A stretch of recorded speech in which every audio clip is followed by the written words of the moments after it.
Welcome to the second interview on the channel. Today we'll have a winning man. Not only a winning man last year because you did a crazy run at Worlds, but you came back like strong 2-0 in the first week. Everybody was doubting, like, is this gonna work out, Perkz in the bot lane? And then you pick Zoe as an AD carry / bot laner. Yeah. But first, how are you feeling after this 2 wins? Does it feel good? Did the team play as you wished? I'm actually more happy about the fact that we didn't dive. Yeah. At 60 minutes against Schalke. Because that showed the players actually improve the discipline on stage compared to scrims than the actual wins. But of course, I mean, 2-0, I can't complain. Yeah, of course, right. And you didn't even actually show that much of what you prepared because you played yesterday a pole comp around Karthus. Now you picked another comp around Karthus. Or would you say like Karthus into the comps? What would you say? I would say, I mean, yesterday, of course, you looked strong with poke. Yeah. But the chase kind of was spontaneous as well. Yeah. And also today, like, I think whatever jungle you picked, that's what we send result. Sure. It kind of goes along the Jankos was sick. So you thought, like, okay, what champion is the easiest for you to play? Karthus. You just press R. Like, yeah, true. So I think that also is kind of in there. The easy red. All right. But I mean, like today, you had like pressure on the 2 side lanes. Like you had two winning lanes. So the Karthus was easier to execute anyways. Yeah. But let's talk about a bit about the pick because I think it's interesting because we saw it obviously as a bit of a flavor of the preseason. A lot of people were playing obviously in solo queue, but the last few patches, right to the end of the preseason, we didn't see that much of Karthus anymore in solo queue. It was shifting more to aggressive picks like Kha'Zix, even Sins, and also in the last patch, obviously Nasus and Sejuani in the solo queue department. And you brought out the Karthus. Was like not only because Jankos said it's easier to play, but like, do you feel like Karthus is still a strong jungler in the meta right now? I mean, he fits, right? We wouldn't pick him if you think it's super weak. So of course he thought it's strong, and therefore we play him. Of course, he has like every champion strengths and weaknesses, and I think our comp's pretty balanced well what he can't do. Yeah. So therefore, just natural fit there. All right. So no flavor of the month I'm using here. Not really. Yeah, all right. So obviously what we're all excited to talk about is how did you, especially as a coach, adapt the team around caps? Because the dynamic changed a little bit. You have now, let's say, probably the most stacked roster in the whole league right now with the best laners. So basically you have anything a coach would want to have, winning lanes at all points, and definitely one of the most talented rosters we had in a while actually. So how did you prepare the team to work around caps now? There is no working around anybody. The good thing here is that I think this was the first roster I ever worked with where every player respected each other completely, like 100%. Yeah. Everybody thinks his counterpart or like his team player is super insane in his position. Therefore, if an opinion comes up, the first instinct is to trust him and say, okay, explain more a bit, right? That doesn't mean before it was toxic, it just, you have your reservations, right? If you think like, okay, this guy maybe is not that good, maybe what he's telling me is not true, I should look what bad Faker's doing, for example, right? So therefore, also, I mean, right now, of course, with the Fnatic interview thing, people have the baby that's what I want also to ask about, I think it's bullshit because, maybe it's a bit strong bullshit, but it's not quite true. Caps is very open to everything. Like he's equally willing to sacrifice himself for the lane than others for him. So therefore, I have 5 players who can carry the game. That means drafting for me is very easy, and we just, as a team, decide what our first pick we want to go, and then everybody sacrifices himself basically for the first pick player, right? Yeah, I understand that completely. So, would you say with having Caps in the middle lane and you having Perkz in the bot lane that you personally now could say, okay, we don't need 80 carries.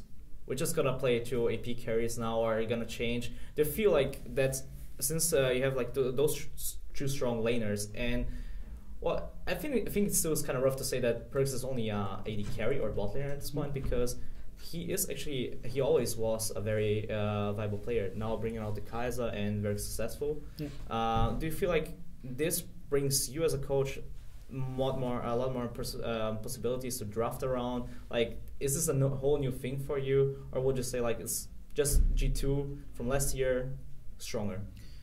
I mean, it's definitely new because especially if you guys think those drafts that we did yesterday were crazy, you have no idea. All 5 of them are super creative, have so much self-confidence in them that I can throw everything at them and they're going to execute that.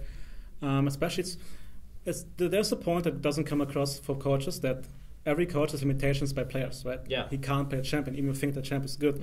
You can't push him to playing it. So right now, I have legit, again, 5 players who can play every champion if they want to. That means technically, if I say I pick Timo here, one is going to say I can play a top, Caps I can play a mid, Luca I can play the AD carry, and then Mickey I can play support as well. And therefore, of course, drafting is super easy if I have an idea in mind. The only hard thing is to get the players on board with the idea. But so far, there's no issues either. So you're living the dream. Right now, I mean, in-game wise, yeah. On the other, what's missing for it to be the whole complete dream? I mean, I'm joking around, but they are really crazy people, like really crazy. That means sometimes by the end of the day I get a little bit of a headache, and they make bad puns constantly, so therefore I'm not too happy if I say something like, oh, it's cold here. No, cold is in Schalke. Those are the responses I get. Oh, yeah. So, I read a tweet that you were very mad about puns. Yes. So what's about that? As I said, every word you can possibly say, they will find a pun about it, especially Wonder. It drives me nuts. Like the cold hard truth? He starts as well. Sorry. Nowhere safe actually. So I have one last question about the team dynamic, because for me, one of the things that I thought would be a difficulty for you as a coach is about resources, right? You could give anyone the carry pants and they could carry the team alone. Like as an individual, you have definitely strong players, but you have to find a middle ground somewhere, right? You have who is carrying this game, who's carrying this game. Do you feel like this was ever a problem for you in this team? Not at all, because coming back to what I said earlier, we as a team agree on what champions itself we think are the strongest. And because we know every player can, or the player in the position can play the champ to his highest level, we just agree, okay, this champ is the best. That means you pick it, and everybody knows, okay, we play for him. That means sometimes, like today it's Aatrox, then maybe next time it's something like Akali, or Vayne, or Timo, or On, or whatever, you know? But players just have so much trust in the teammates that this will carry in the draft. So therefore nobody's like resource hungry. I think resource hungry is self-meme. Like if you're a good player, you can't be resource hungry. You can't use resources, but you don't need them if you're a good player. And since I have 5 players, I can just allocate where I want the resources anyways. Well, I mean, this is also a thing that people forget to mention when talking about this. You actually have experienced players. You don't have a rookie in your team that you might be able to think like that, like the typical solo queue mindset, I have to carry, right? So I guess we could kind of call you have the super team now. Do you feel this is a burden, or are you happy to have a super team? So we expected that. Like when the roster was coming, we knew like first place or nothing. We said ourselves, spring is not that important because we want to mash as persons together firstly, and then to summer we want to attack. But of course, if we start well, it goes well, we want also want to spring, right? Yeah, of course. So so last question: how did you adapt from Worlds? Because I think you had the most. I feel that you learned the most out of the playoffs of the Worlds, because it felt like you not only understood the team better at the end, but as well you got everyone together on the same page, and you went from a crazy ride from play-ins until like World semifinals, where we actually were kind of hoping to have the whole European final. What did you take from it to the split?